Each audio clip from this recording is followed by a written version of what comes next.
Let's get started with a really short video. Check this out.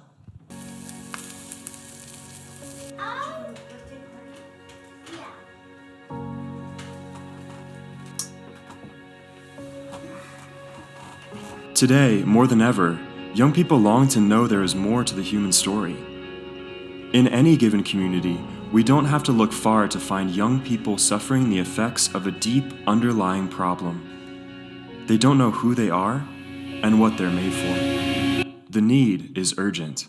Having tried our culture and found it wanting, young men and women are beginning to stand against the throwaway culture that views the human person as dispensable. Today, young people are rising to uphold the dignity and potential of every human person, especially in regard to our sexuality. This is the mission of the Culture Project. The Culture Project envisions a world where the dignity of the human person Is at the forefront of every relationship. law and societal structure, We dream of a place where passion for fidelity glues husbands to wives, fathers to mothers, and parents to children. We dream of a culture that fosters total human flourishing. in the context of strong relationships and strong families. We dream of a world where the beauty of our sexuality is upheld and love is not cheapened by ugly counterfeits. We aim for a culture where people are honest with their struggles, share stories to strengthen solidarity among the community. And reject isolation. on our paths to greatness We believe In the unfathomable greatness of humanity. and its infinite potential, And so we have set out To follow the dream. and to create a beautiful culture. through conversation, friendship. And speaking to our peers, around the world. We hope to restore a culture fully alive.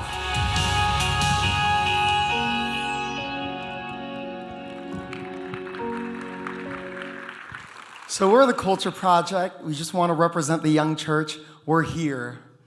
We see the brokenness in our world today, and we can stare it in the face and say that we're going to choose to live in hope.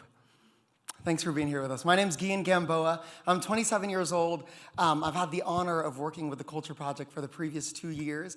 I'm actually a native from Southern California, so I grew up here, and I'm currently able to serve as the director of youth ministry at my home parish in St. Kateri. And I'm joined by a lovely sister and dear friend of mine. Hi guys, my name is Lindsay. I'm 25 years old. I'm originally from Huntington Beach, California, so also from the area. I've served with the Culture Project for the past 3 years, so full-time mission all across the country. That's awesome. So you guys probably read on your way here, like the title of this concurrent session, right? Like Inspiring Sexual Integrity in Young Adults. And I'm not sure what expectations each of you came in here with today. Maybe some of you guys are coming here asking that question because you work with youth in your parish. Maybe you have teens of your own and you're wondering, how am I gonna inspire sexual integrity in them? Maybe you're a young adult in this room wondering, what does sexual integrity even mean? But regardless of where you come from or what your expectations are coming here, Lindsay and I just want to start off by saying we are not experts in this topic in the sense that we are theologians, or that we have like doctorate degrees on this. We can't speak from that place. Our only aim and our only goal today is to engage each and every one of you with our stories and share with you our experiences in being engaged by the culture as a young person, our experiences engaging other young people in the topics that matter the most today. So we're going to divide up the next portion of our time together into 3 sections with 3 main points and 3 main takeaways for you.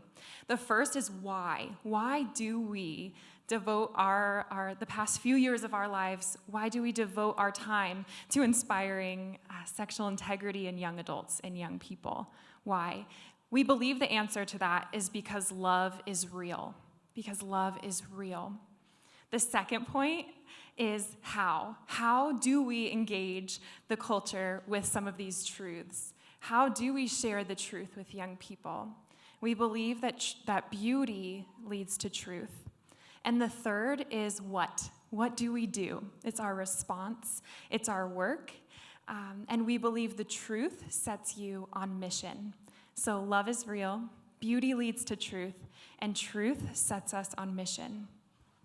So let's just get started from the beginning, the why of this mission. Why inspire sexual integrity?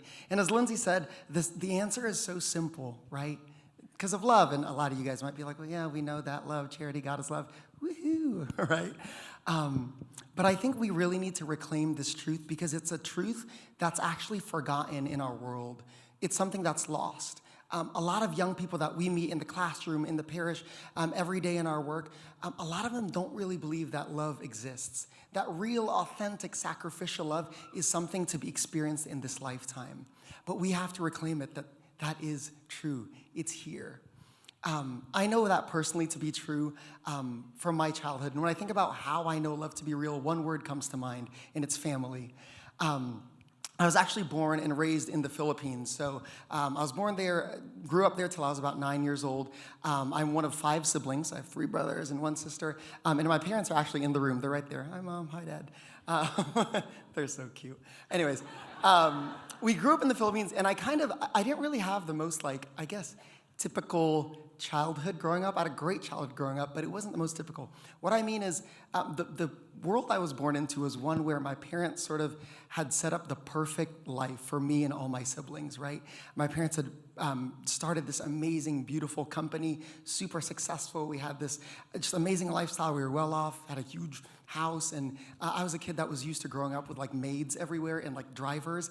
I don't know if you guys know any 6-year-olds that had a driver, but I was one of them, anyways. That's kind of the lifestyle I grew up with for the first almost decade of my life, and I know you guys are that's insane, right? But I'll never forget, I was in the 3rd grade when my parents called a family meeting into our living room. My dad called my mom and us kids together, and we were talking, and I still will never forget the words come out of my dad's mouth saying, we need to leave. We're moving to the United States. We need to start over. We've lost everything with our company, with our business. We need to start over. And as a 9-year-old, I didn't know how to process that. I feel like I blinked and I opened my eyes and I was here in America, right? About to start the 4th grade. For the next few years, my family went through some struggles that I could never foresee. Things and it sounds kind of funny, but I remember seeing my mom doing laundry and the dishes for the first time, and I was like, Mom, what are you doing?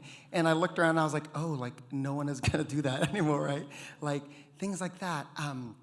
We went from living in this huge house with maids and drivers to myself, my 4 siblings, my parents, and my Nana, 8 of us, living in a 2-bedroom apartment for several years, right?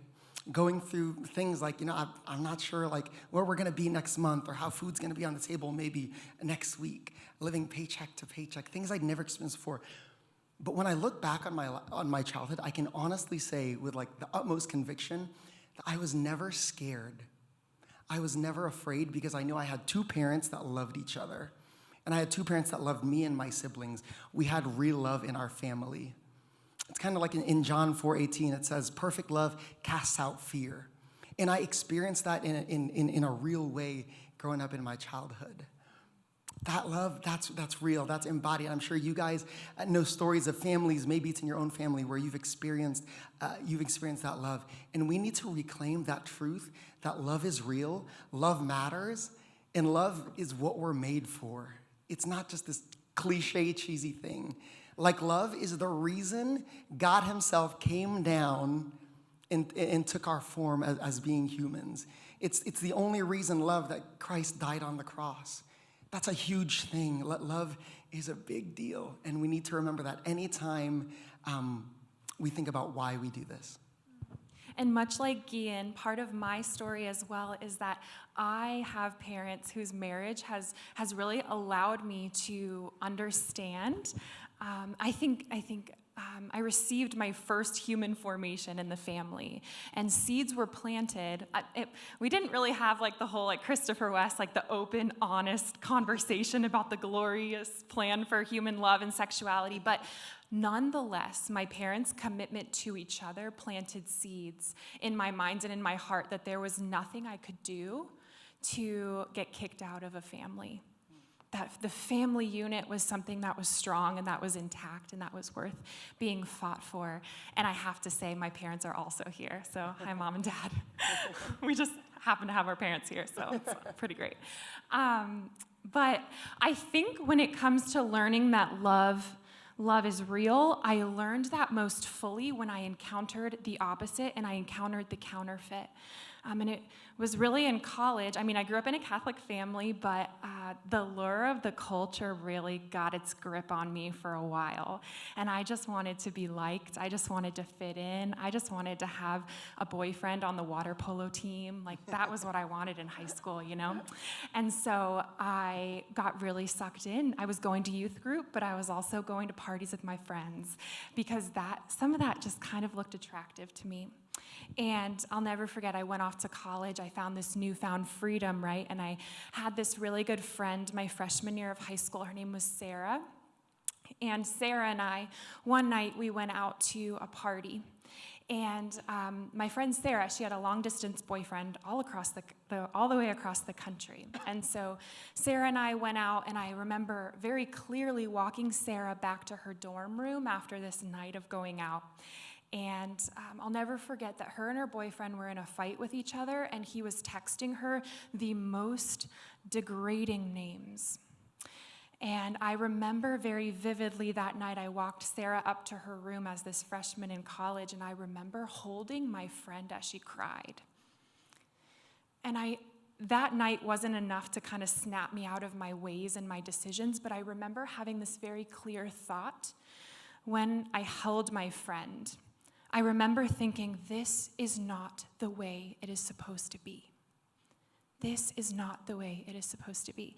And I remember thinking that very vividly and very clearly. And I think that's what a lot of young people are experiencing today.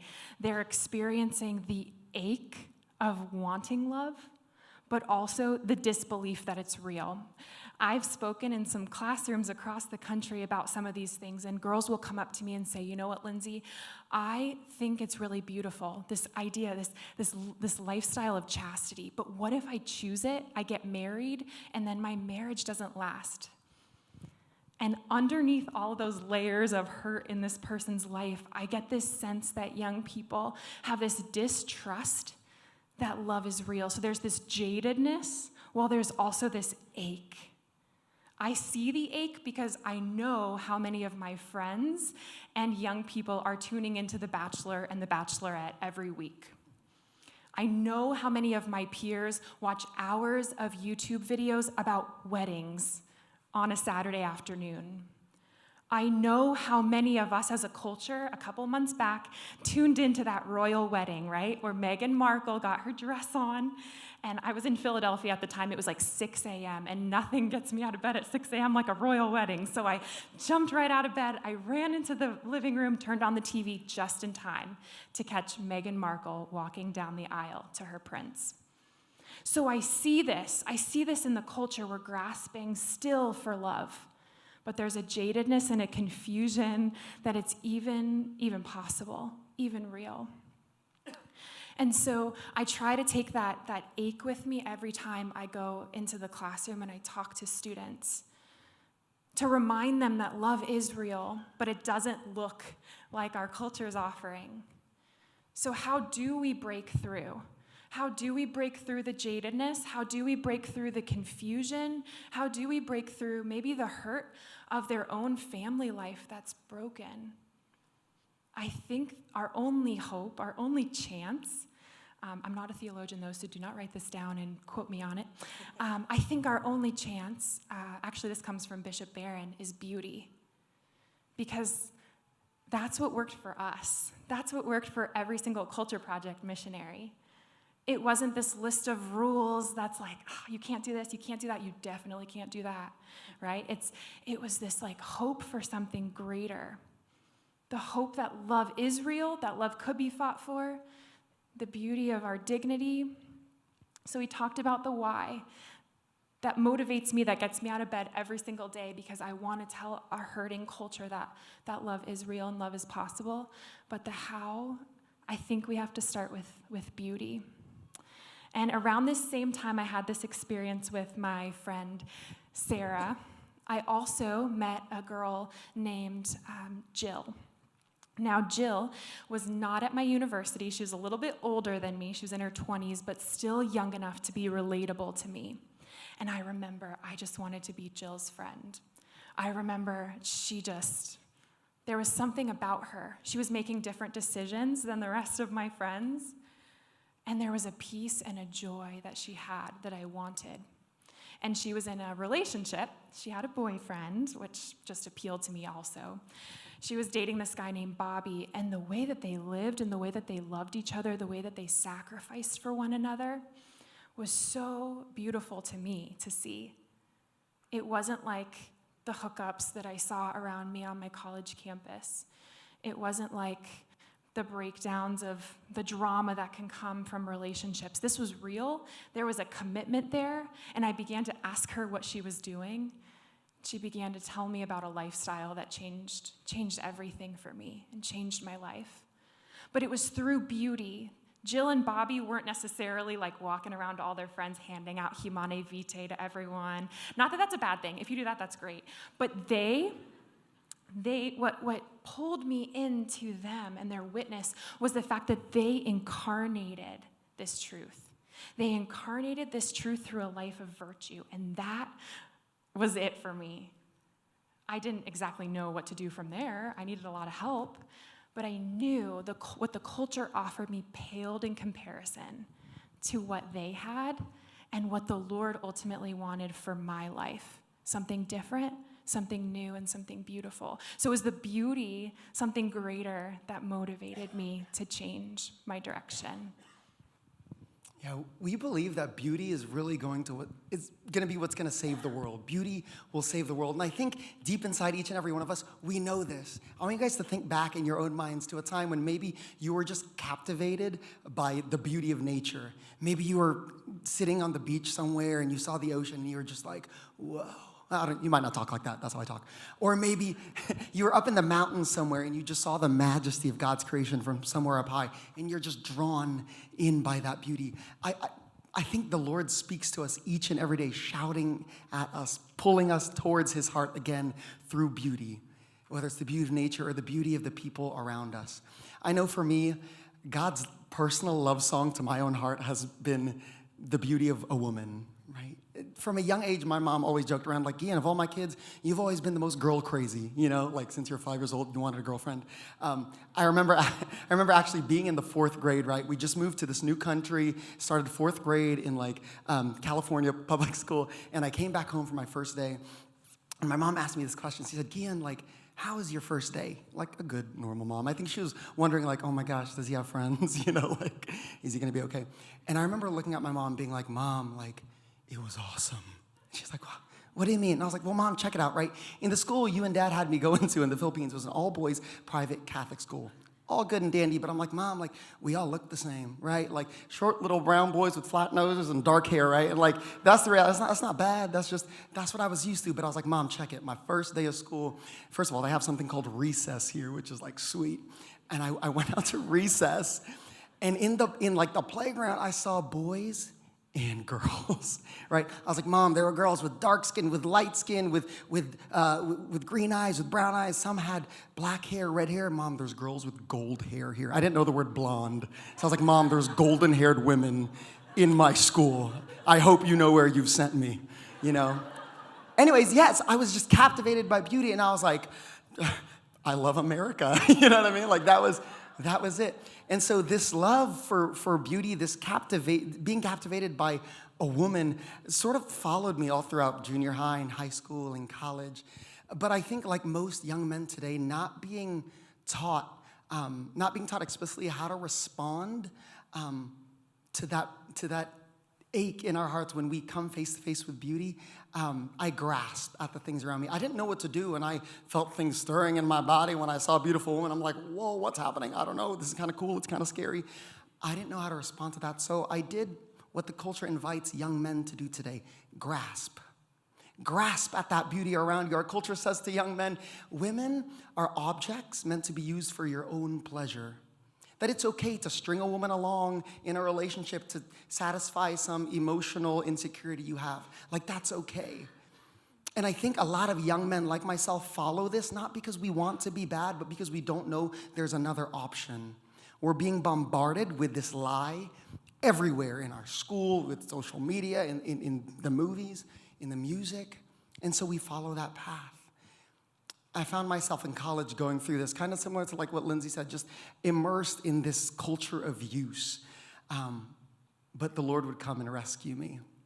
And he would rescue me the same way he's always gotten my attention, not through like a reading from the Bible or a teaching, which is beautiful, but he got my attention. He rescued me through the beauty of a woman. I was sitting in daily mass one day, and this girl goes up to do the reading, a girl I'd never seen before, a girl I'd never met before.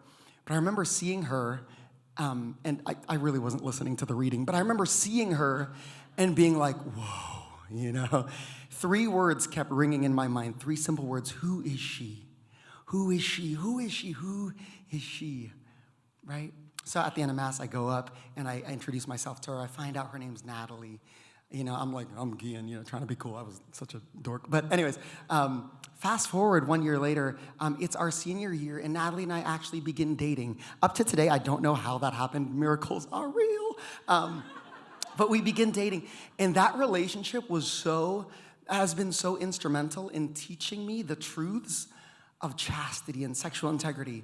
And not because Natalie was like, Gian, read this book on how to respect me and church's teachings on chastity. And no, she didn't do that, right? It was her beauty and the way she carried herself, her feminine purity that drew out of my heart the desire to want to reverence her body. No one had to tell me to do it. No one forced me to do this. I was just captivated by her. I wanted to love her well. I wanted to respect her. And so just out of thinking of like common sense stuff, I began to learn and stumble through what it meant to honor and uphold a woman's dignity as a friend and in a relationship. Sexual integrity. Again, I didn't read this from a teaching. I didn't read this from a book. It was the beauty and purity of this woman that drew out of my soul as a man this truth that I believe God plants in every man's heart. Those truths are inscribed in us. There was one night actually where Natalie and I went out on a date, and the plan was to go get dinner, and then afterwards we were going to head back to her apartment and watch a movie.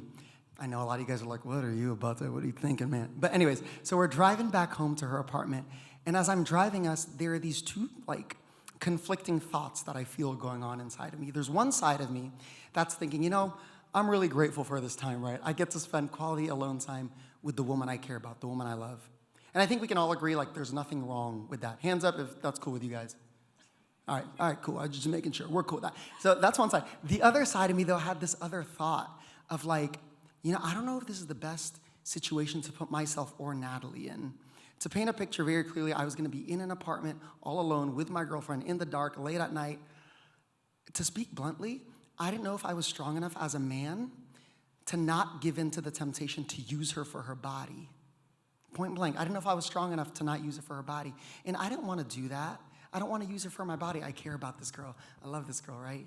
At the same time, I don't know how I'm supposed to respond, right? I can't verbalize. At the time, I couldn't verbalize these things I'm saying now. So anyways, we get to her apartment. I park the car, and we start walking towards her door. I see Natalie pull out the keys, and she's about to start unlocking her door. At this point, I'm like freaking out in my head. On the outside, played it cool, right? Trying to look cool. Anyways, she starts unlocking the door. And up to now, I don't know why I did this, but I take her shoulders gently and face her to me, and I say these 2 sentences. I say, Natalie, thank you so much for our time at dinner. I'm sorry I can't be in there with you. Then I turn around, hop in my car, and drive off. I know a lot of you guys are like, hashtag worst boyfriend ever, right? So you guys can imagine I'm driving home. I'm thinking, what the heck did I just do? Is this what virtue is about, you know? She's probably confused. She's probably mad at me. I'm 100% in boyfriend trouble, right?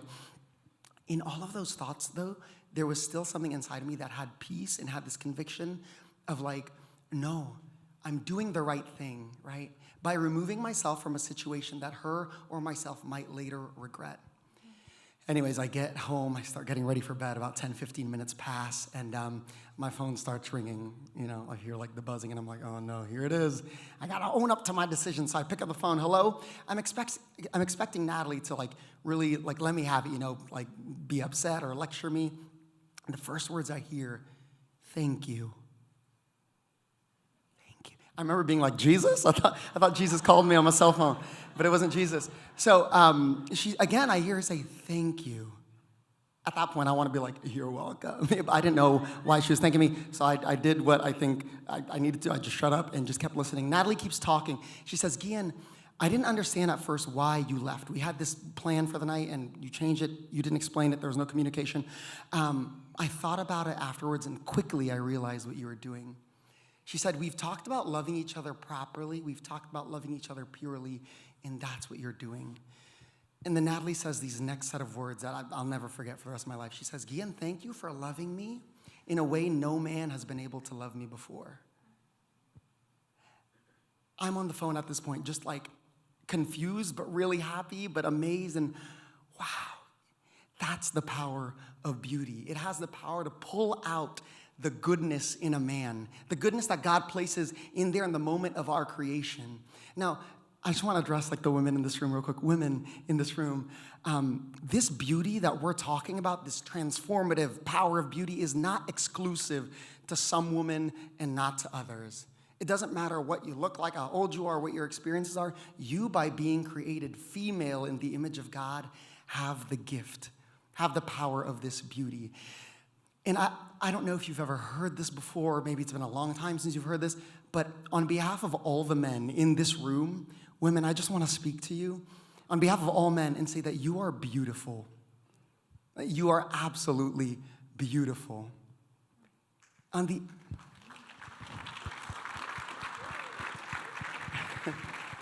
Both on the outside and on the inside, right? Like there's this divine beauty inside each and every one of you as women that your face, your femininity shows an aspect of the Father's beauty in a way that only you can. No one else can, right? That's why he makes all of you so different and so beautiful and so lovely. You show a part of God's face that no one else can. And now for us men in this room, I want to speak to the men. Not as someone who knows so much more than you, no, just as a brother. I want to speak to the men in this room. Men, that beauty calls for a responsibility, calls for a response from us. That we as men have the responsibility, have the duty, have the honor to use our strength as a man, not to use or grasp at or control their beauty for our own good, but to use our strength to defend and uphold the dignity of woman.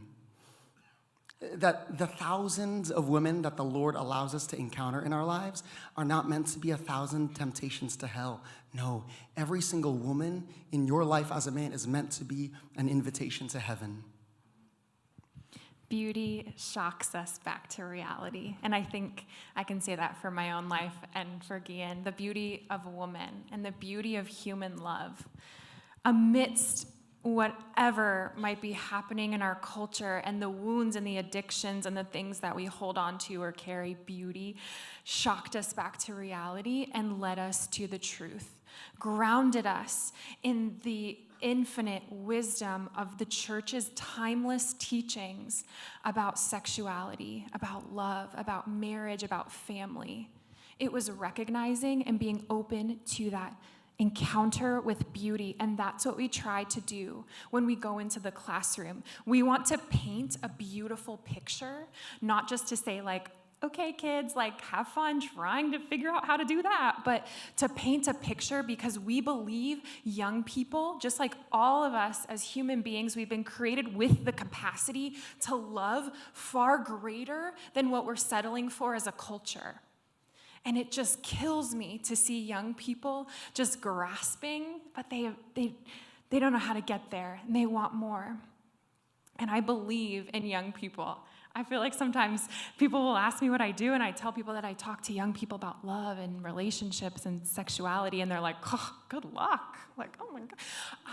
I believe in young people. I believe just like all of us, we have this massive capacity to love and be loved. And beauty is that mechanism, that shock value. So we want to paint a beautiful picture, not to impose a truth, but to propose something greater. So we talked about why, we talked about love is real, we talked about how, leading with beauty. Now we want to talk about the response. Beauty, that truth. Truth sends us on mission. And when I first joined the Culture Project, this was in 2015, I thought that I was the theology of the body girl, that I had so much to offer this young organization, that I had done an internship at the Theology of the Body Institute, and I had learned from Christopher West, and I basically had everything figured out. And I learned very quickly that the Lord called me to mission for my own salvation and my own sanctity first. The Lord calls you to this work for you first, to love you, to set you free wherever you are. And then I learned so much through his love and through the love of community.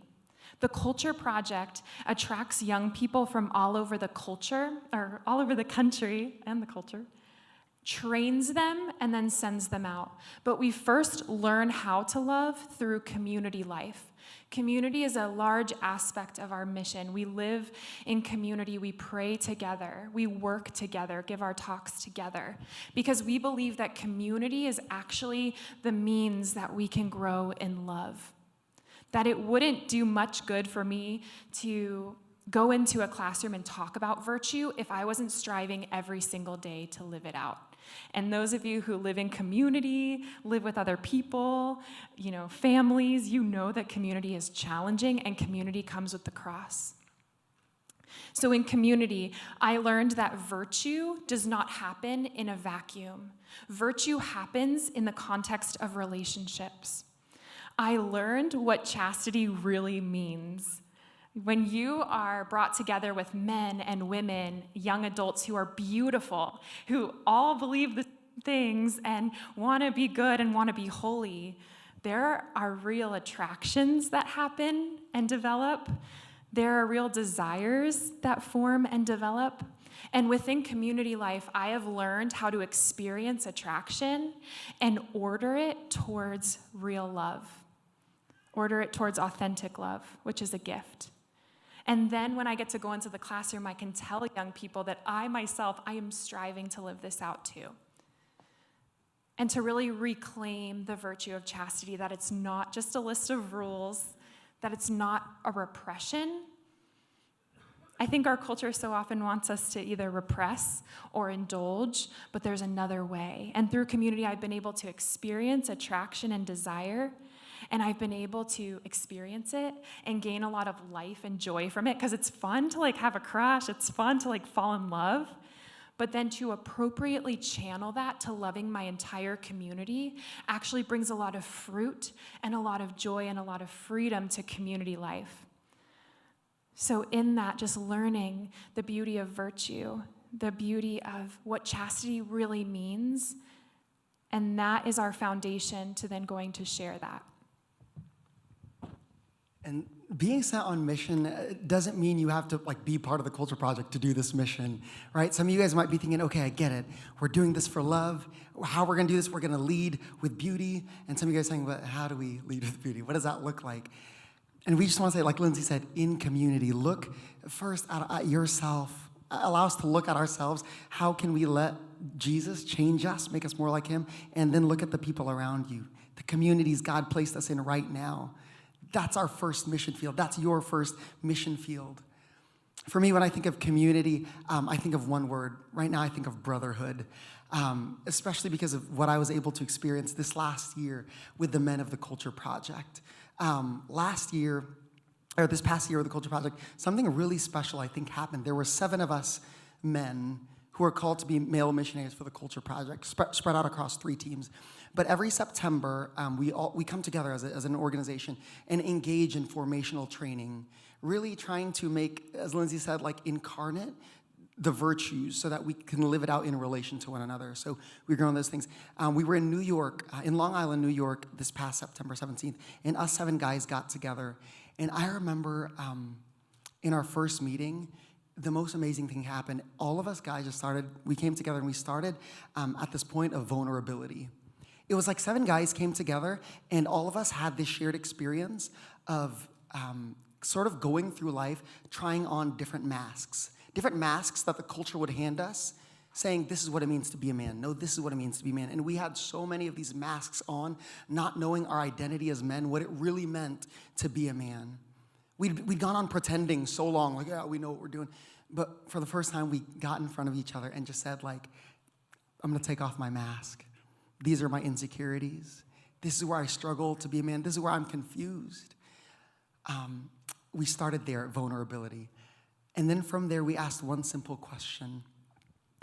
What is it you want? What do you desire? Amongst each other. And we all had the same answer. All 7 of us young men said, we want to love well.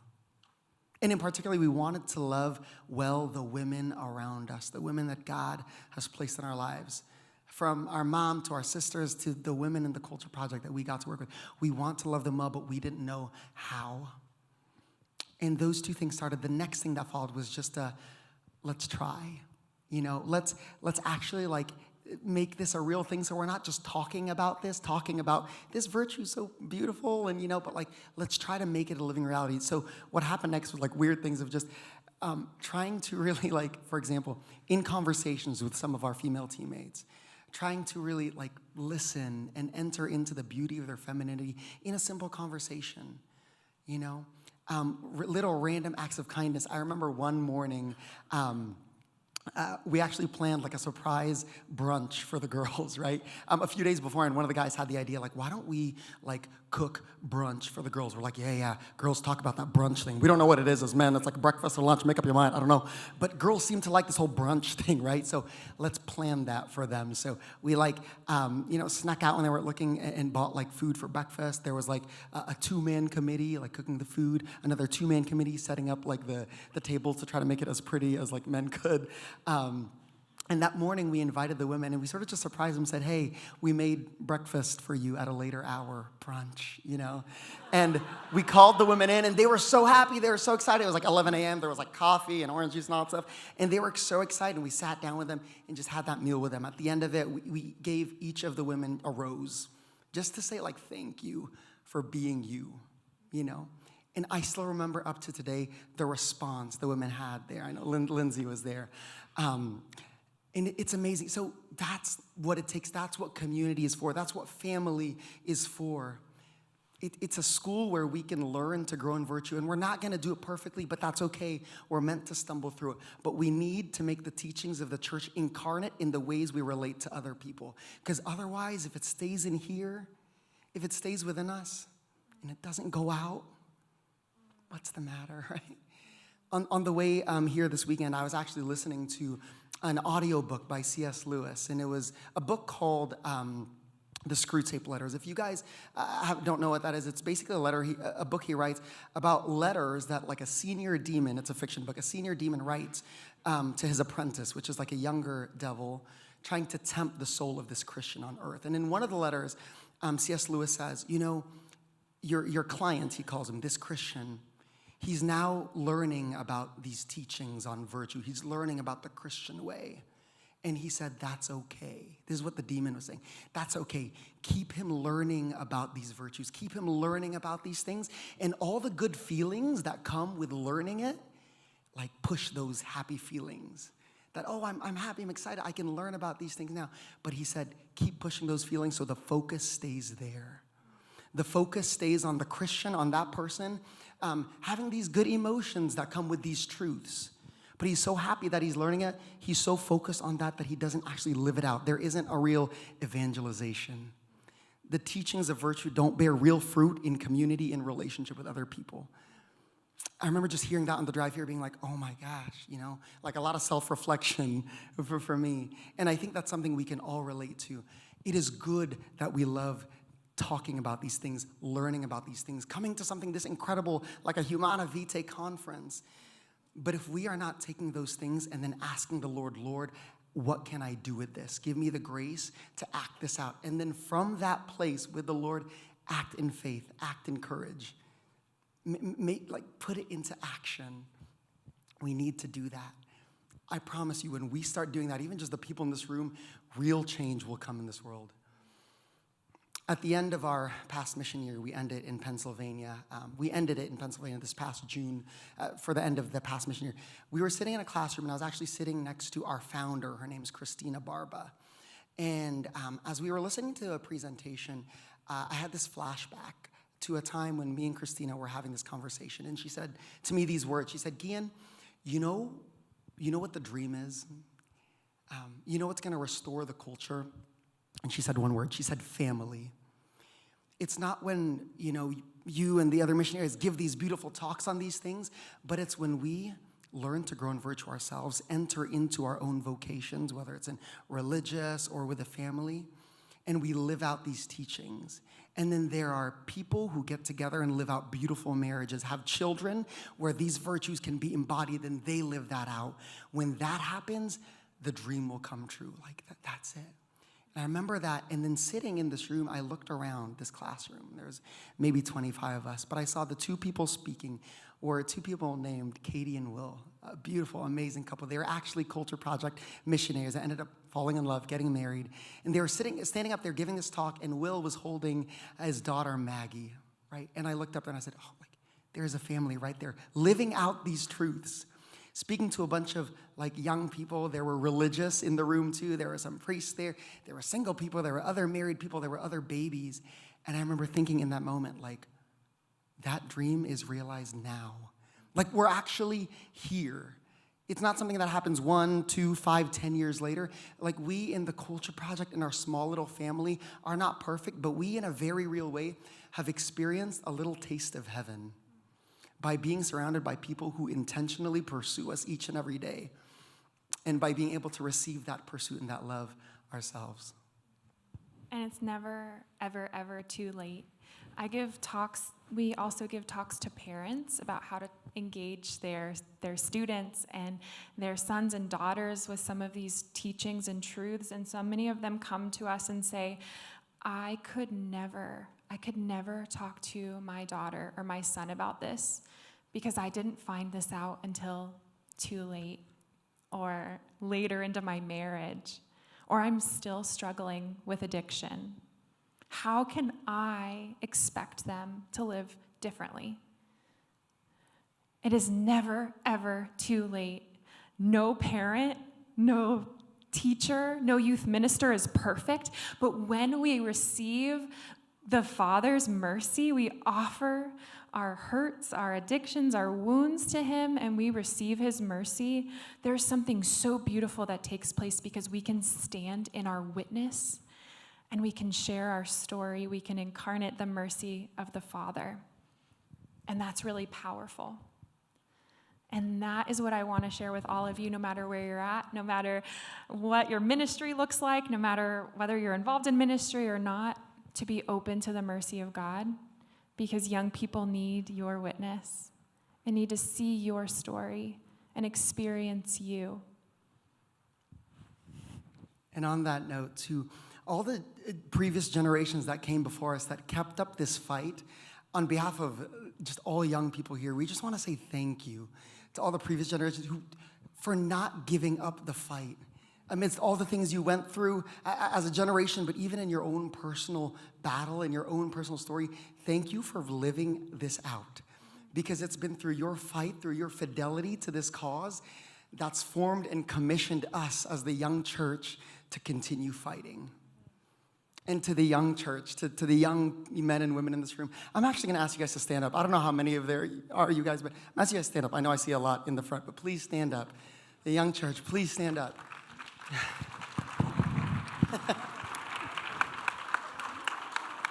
I just want to say to us, as we close this, I just want to say, thank you guys. Like, I just want to end with this. Like, we are here, and our time is now. We don't need to wait until 5 or 10 years from now when we step more fully into our vocation or whatnot. Like, no, the time is now. And we need to continue to choose every day to live in the hope and remember that this battle, this fight, it's already won. The dream is now. Christ already paid the price, the battle. Christ already got the victory for us. We have to move and evangelize and live from that place. And I promise you, we will change the world now as the young church. As the church. This mission is not the mission of the Culture Project. This mission is not the mission of the young church or even the Catholic Church. This is simply the mission of humanity. Let's reclaim what it means to be fully human. Let's reclaim what it means to be fully alive. And as we close, we just want to end with the words of our founding father, our real founding father, St. John Paul II. He came here in 1993 for World Youth Day in Denver to speak to the young church, to speak to the young people in this country, in America. It was about 15 years ago. And there are a few words that he said then that I want all of us to just accept as our own. Every single person in this room, Lindsay's going to read it, and let that be our prayer. Let that be our battle call to just go and do this work. In the name of the Father, Son, Holy Spirit, amen. Young pilgrims, Christ needs you to enlighten the world and to show it the path to life. The challenge is to make the church's yes to life concrete and effective. The struggle will be long, and it needs each one of you. Place your intelligence, your talents, your enthusiasm, your compassion, and your fortitude at the service of life. Have no fear. The outcome of the battle for life is already decided, even though the struggle goes on against great odds and with much suffering. At this stage of history, the liberating message of the gospel of life has been put into your hands, and the mission of proclaiming it to the ends of the earth is now passing to your generation. Like the great apostle Paul, you too must feel the full urgency of the task. Woe to me if I do not evangelize. Woe to you if you do not succeed in defending life. The church needs your energies, your enthusiasm, your youthful ideals in order to make the gospel of life penetrate the fabric of society.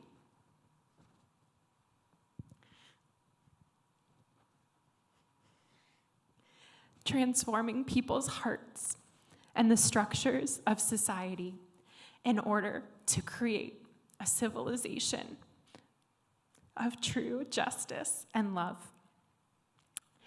Now, more than ever, in a world that is often without light and without the courage of noble ideals, people need the fresh, vital spirituality of the gospel. In the name of the Father, Son, Holy Spirit, amen. Let's get to work, guys. Thank you.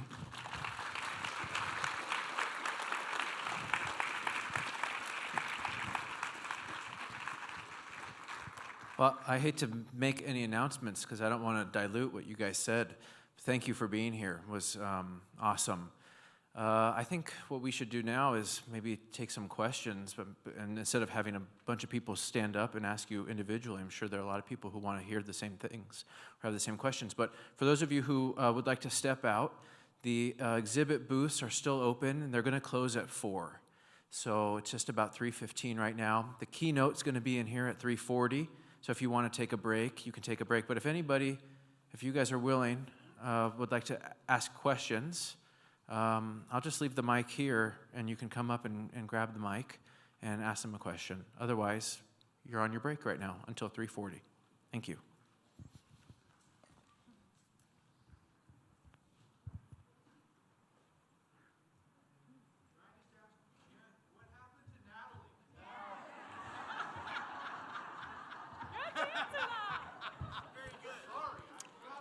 Yeah, no, thank you for asking.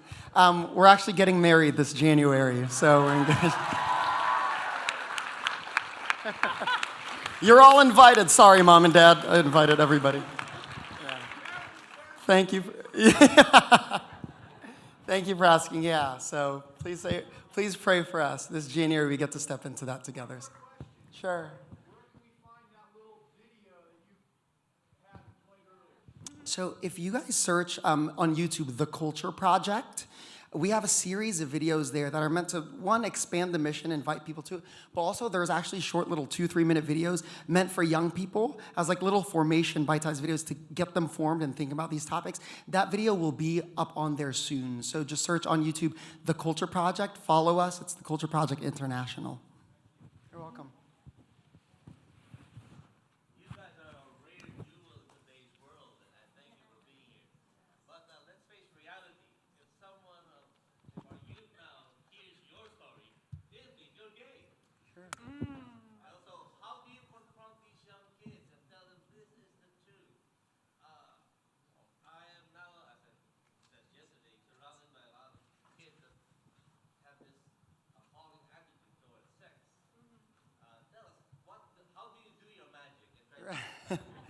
Sure. No, thank you for that question. That's actually something that we come across a lot in the classroom, especially as male missionaries. We'll go up there and we'll get questions all the time. Like I remember one teammate of mine gave an amazing talk on masculinity, and a student raised his hand and just said the words, "I'm gay. What about me?"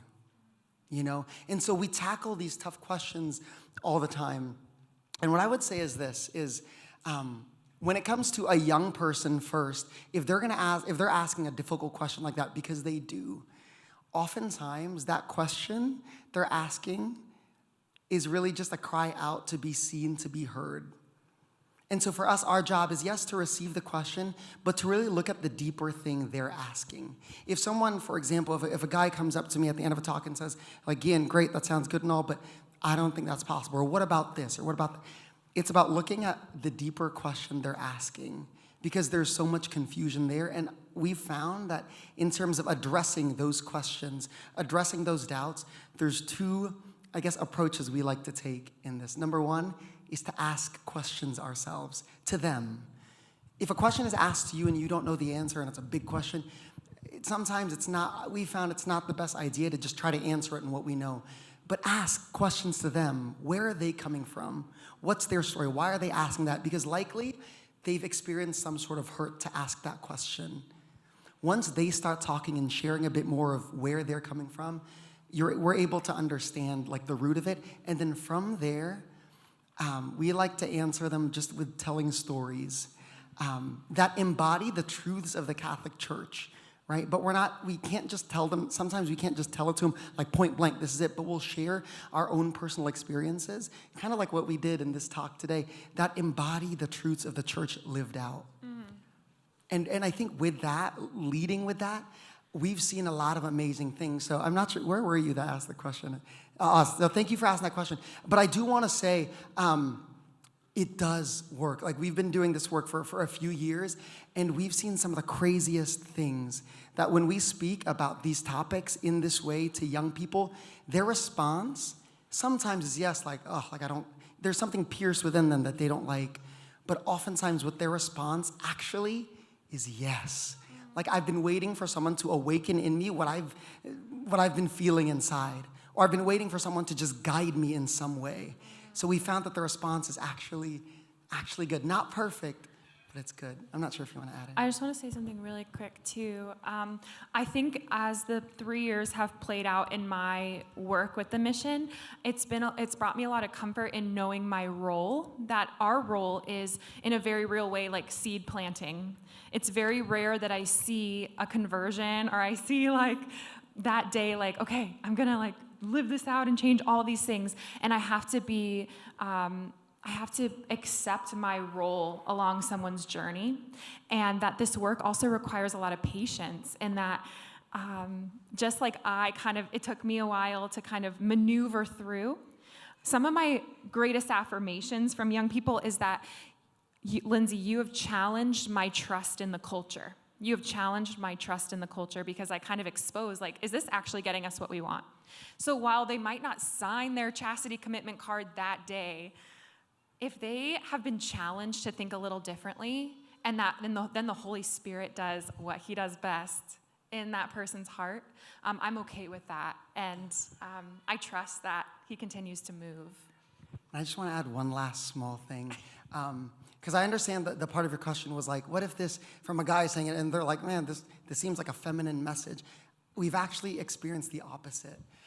That when we speak about these topics to other young men, I'll just say this. I actually don't think there's anything more masculine, more manly than a man standing up for love. You know, and if we can like just embrace that and be bold in that and know that as men, we're made for service, self-gift, and sacrifice, like, yeah, done. So guys, in my talk with David, before I forgot to introduce you guys, we were talking about the importance of being relevant. That was his word, being relevant. And, you know, as a young priest, to kind of get pigeonholed into being like, you're going to minister to the young people. But I think I'm already irrelevant to them. I'm only 31 years old, but So I'm wondering, in delivering your message, what is our role in maybe not, I don't want to say coming down to their level, but, becoming more like them? Or how do you adapt your message to the young person's age? Do you invite them to, get beyond themselves, or do you meet them? Of course you meet them where they're at, but, how do you find that balance? On a practical note, I will make it a point if I'm in a high school to remember and to put myself in, this sounds maybe like a cliche, but put myself in what was I experiencing in high school? So I'll ask them, what class did you just come from? Little practical things it's Monday, or what sport do you play? Or little moments of connection that are actually completely outside the message of chastity, just to identify with them and build up a rapport. And I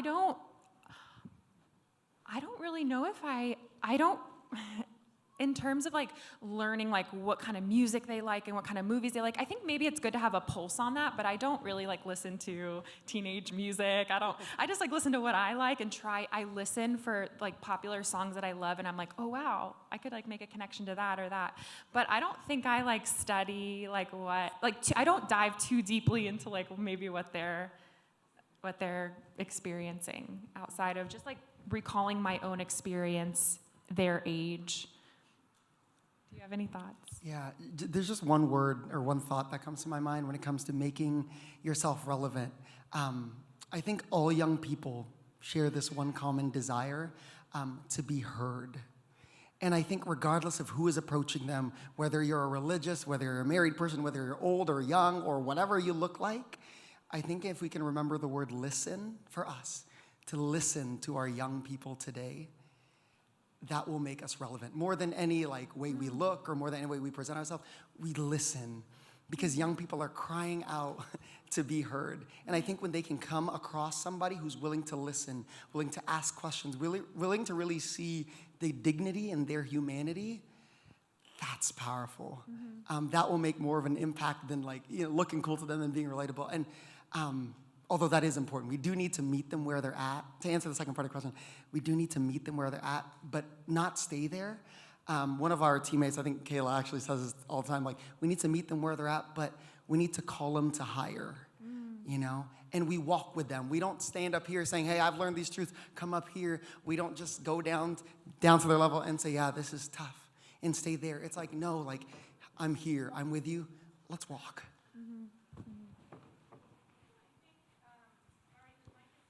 It's all good.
Thank you. Thank you for sharing that. I just wanted to come up here and say thank you for the talk. I know these guys they always change, right? Because they go for 2-3 years. I know them from the very beginning. Whoever comes up there from the last 10 years, they changed my life. Because I haven't heard that message when I was young, and I put all my eggs into this organization, and my husband as well, because we feel the young people deserve that message. and they changed my life. And I only can encourage you, don't only speak to the teenagers and young adults, but to the parents, because the parents have to look in the mirror. At least I had to look in the mirror and say, I didn't live that life, but I want the other ones to hear that message and maybe make different decisions. Thank you. Thank you, Uta. Just so you guys know, Uta's like our culture project mama. She's like the mommy to all the missionaries. She's the best. Excuse me, on a practical level, how long is your commitment? And then how do you fundraise? How the practicalities of being in what you're doing, and age range also too, please. Yeah, so every missionary makes a year-to-year commitment. So it's a 13-month commitment initially. And then partway through your mission year, you kind of discern if you want to continue on. So the organization really gives us the freedom. If we want to move on and do other things, people are called out, serving the church in other ways, or moving on. But 3 years, 2 years, we have people that stay for just a year, many years, and then move on to leadership within the organization. And every missionary commits, when they commit to the mission, they commit to support raising their salary. So we have a very excellent training in how we do this, but we invite friends, family, parishioners, community members to join us on mission and to help us and support us to do our work. So that's a part of the ministry as well, because we're inviting people into the mission to support the church. So it's a real joy to be able to do that, to kind of expand the mission's reach in that way. But that's a part of our commitment to the organization. Thank you. And I just want to add to, actually, real quick, we have 2 other Culture Project missionaries with us. So if Man and Kayla, you guys will stand up real quick.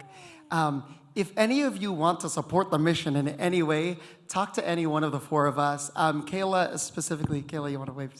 Kayla's our West Coast expansion officer and deals with getting us connected, plugged in with all different people, all the right people, so that we can continue to just spread this mission.